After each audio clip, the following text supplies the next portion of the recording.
Let's bring in our first guest, Mr. David Hopper. Hello. David, hello. how's it going? How are you, well. sir? Thanks for having me. Now, David, you're with what church is it? It's called Valley Friends Church. Valley Friends Church. Do Yeah. I know this church? Probably not. No, we've only been on ground for about a month, and we're probably launching next year. But right now, we're just getting to know people, and we started meeting on Friday nights. Tonight, actually, is our first Friday night at a new location. We're just sort of building. This is the incubation period in which we sort of get to know each other. Can you say having that? dinner. Is that okay to say incubation? No. Yes. Okay. Yes, it is. So, we're in the growth part of our development. Now, what kind of church are we talking about here? You know how they have snakes and they wave them over That's their the head? kind I don't want to go to. No, it's exactly what we do. No, we have a no. whole area. I've been known to speak in tongues, though. Yeah. Yeah, no, Stick I'm just around. kidding. There's no snakes. I mean, I would love some snakes, but I'm not a big snake fan. You know, I'm not even allowed in the reptile house at the zoo. Really? Yeah. Interesting. I'd love to hear that Not story. very interesting, really. It's just that screaming scares little children. Right. Yes. Right. So, I get it. Valley I get it. Friends Church. Well, let's get back to the kind of church that we're that it is. A Christian. Yeah. It's a Christian church, and we are actually a plant of a church out of Orange County called Canyon Hills Friends Church, and it's a smaller church in Orange County that's taken a chance to send someone up here in this area and start something from the ground up. So we're starting at zero. They sent you. Yeah. You're the recruiter. My wife and I, and we hit the ground and just started meeting with people. How is that? Road. Is it tough? You know, it's interesting. There's so many stories of what people feel church is, the way people talk about church, what they think it is. The first question you always get. It's not our fault what we think your about fault. church. It's exactly your fault. You know, it's what's been shown to us. I know. And it's like a lot of other things. That you get a lot of the bad, and you don't hear about a lot of the good. Yeah, I think we've been taught that a church is a building. And so the first question I always get is, okay, where is it located? I'll come check you out sometime.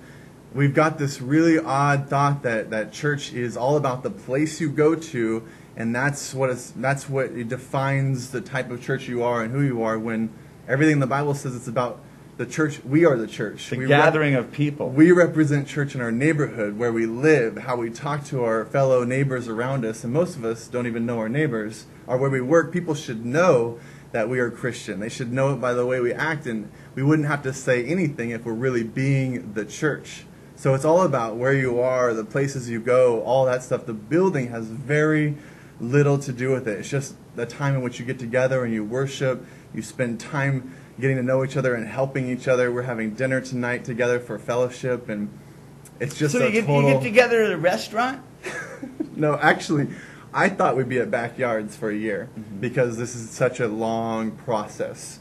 But we have been blessed by a church by the name of Victory Tabernacle Church that said, we don't do anything on Friday nights. If you want to come downtown? No, it's in Gettysburg off of Clovis Avenue by that old Lumber 84 behind Sierra Vista Mall. And he said, we're not doing anything there on Friday nights, so if you want... I know of this place. Do you really? I do. It's in an office complex. Yeah, exactly. Right? Right. Yeah, I know of that place. Yeah. That is a stage in there There- for rock and roll bands? Yeah, it's amazing because when I walked in, it looks like an office complex. But what this guy has done is he's created inside of it a beautiful church. And I was blown away, and I was blessed is what I was. So you're looking for... Where are you having your church? Where's church before this?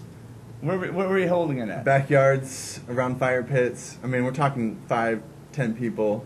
We're so far. You know, we have a long road to go. But so how does this guy find you and say, "Hey, use my place"? I have a very close relationship with him. I grew up here actually. Went to Clovis West, then Fresno State. I was a pastor at Northside Christian Church. And then went up to Sacramento, then down in Orange County, and then all of a sudden this pastor out of Orange County says, you know, I'm feeling this call to plant a church in Fresno, which my wife and I start laughing. I knew it. I knew you were going to say that you started laughing. Yeah. So, had this guy ever been to Fresno before? I do not think I'm still not even sure if he's been here now. I don't remember if he's even visited yet, but anyway. But what did he say? He said, Fresno needs us? He said, well, it was God. He said, I feel this God telling us as a church, which if you know Northside and the other places they're huge.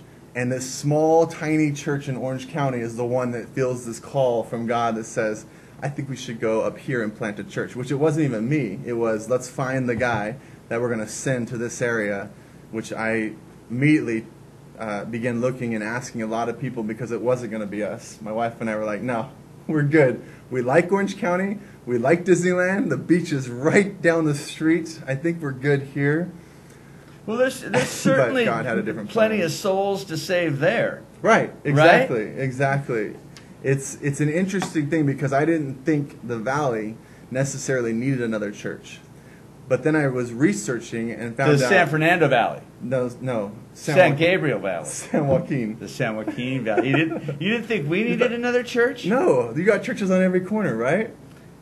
Well, I mean, we have churches of all kinds of different denominations. This is true. You do. Anyway, looking at the data, it found out, as I was researching this, on the 2012 census, 11.5% people marked the Christian box. So, is that a big number? That's a very small number. That means you're missing about 88%. Now, that can mean a lot of things. I know, but when you take all the different religions and split them up, that's got to be a pretty good number, right? 11%? Well, that's the Christian box. What do you want? What's your number? 95, 96. Yeah, okay, I get it. We got it nailed. Because yours is the right one and everyone else is wrong. No, you're talking about church again. You're talking about the building and the denomination. I'm off track. I'm talking about Christ followers. That Jesus Christ is my Lord and Savior. That is what I believe. That's the person that's going to mark that. Were you raised like this? Were you raised as a Christian? Yeah, my dad was a pastor. He was a great man of God. Mike Hopper. I'm blessed. Very blessed to have that in my background. Is that what you mean? Yeah, so what I mean was you weren't some bad guy that had some big epiphany. Oh, I'm going to be a Christian one day. You've lived this life your whole life. I've never made a mistake in my entire life, so I just knew from the very beginning. Again, I'm joking. I was about ready to. Yeah, me too. Yeah, me too. Yeah. No, of course not. It's been a journey, but for me, it's been a journey of, do I really believe what my parents has taught me? Do I really believe what some guy on a stage is telling me? Or am I going to study it for myself? And for me, I had to get in the Word and read it daily and be like, do I really believe this? Because if I actually believe, it will cause a change in my life. It's not something I'll just attend and I'll go and listen to somebody who's going to preach to me. It's going to cause a change because if I believe what this says, it's supposed to represent everything I do, every choice I make, every place that I go. It would actually affect me in a way in which it would change the way I respond to what people are doing around me, the way I'm going to live my life. So if I really believe it, am I going to make that change that causes a lot of other things in my life to happen? You know what I mean? And who wouldn't want that? A lot of people, apparently. I know. So you come to town, and how do you start talking to people? You go to malls, you start going out shaking hands and kissing babies? Like I said, it's interesting that they said the Valley because I went to high school here, I went to college here, and this thing called Facebook came out to where you could actually, most people know what Facebook is, but you actually can keep in touch with people from high school and keep in touch with people from college. So it made a unique opportunity for me in which I went to all those people first and said, you know what, God's doing this thing in us. I'd love to talk to you about it. It's a fine line. It is a very fine line. Because you don't want to I cannot say 100% that I have not been offended by a Christian on Facebook before. You've been offended by a Christian? Oh, yeah. That's interesting. Yeah. And I'm not saying you, and I'm not saying your approach. I'm just saying others' approach. It kind of makes me feel like that's not the venue for it. It's funny you say that because there were times in which people were questioning, like, why would you even want to meet? I go to this church. I go over here. And again, it was about a building. And what we're really trying to do, honestly, is a movement to reach the entire valley. That's 6.5 million people.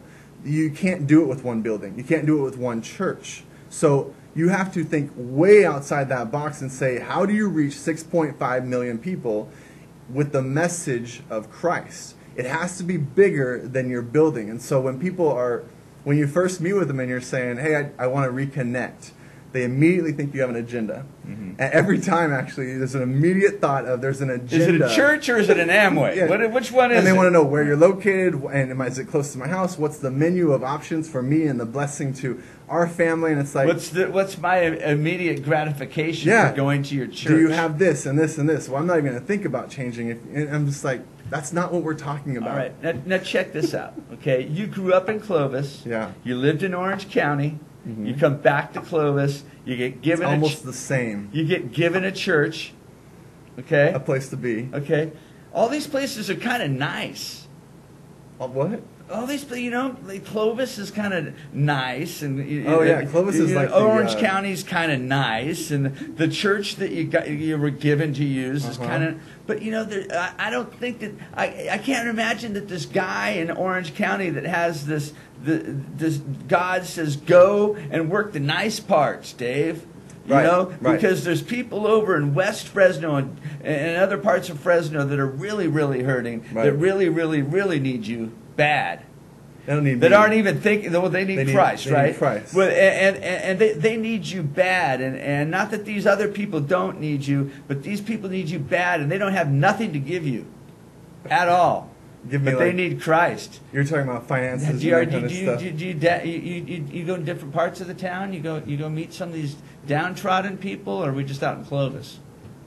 You asked 4 different questions there. And that's how I do it. Because downtrodden... 4 answers would be nice. I want to answer all of them. The last one you said is an interesting question, because you're saying that if you don't have nice stuff and you can't give me something... Well, I'm just saying, it wasn't really a question. It was more of a let's play along. Okay?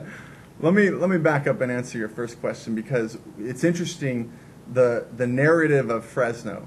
Because the narrative of Fresno would be one of the highest poverty per capita driven areas.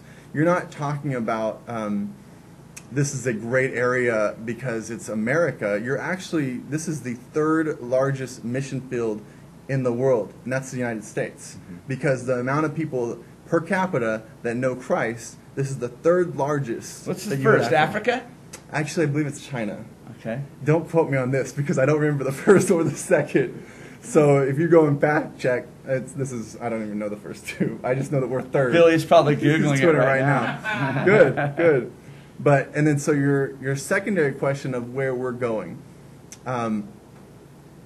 If it's all about me, this white guy from Orange County, yeah, you're exactly right. I hope that I am not the savior that we're speaking of right now, but rather what my giftings are is in leadership development. How can we really invest into people? Not so they can do a ministry at my church, not so they can just be in a Bible study and I can check them off, but rather, how do we develop people in such a way that they know their spiritual gift and they know that unique design of God, that I was designed for a purpose, and then how do we fan the flame of that purpose so that they will go out and they will be Christ in whatever spiritual gift God's given them? That's going to mean so many different things. Some, it's going to be evangelism. Some, it's teaching. But some, it's mercy. Some, it's gifting. There's all across the board, God speaks of spiritual gifts. We confuse it with talent and passion. I have a passion for kids, so therefore God must have given that to me.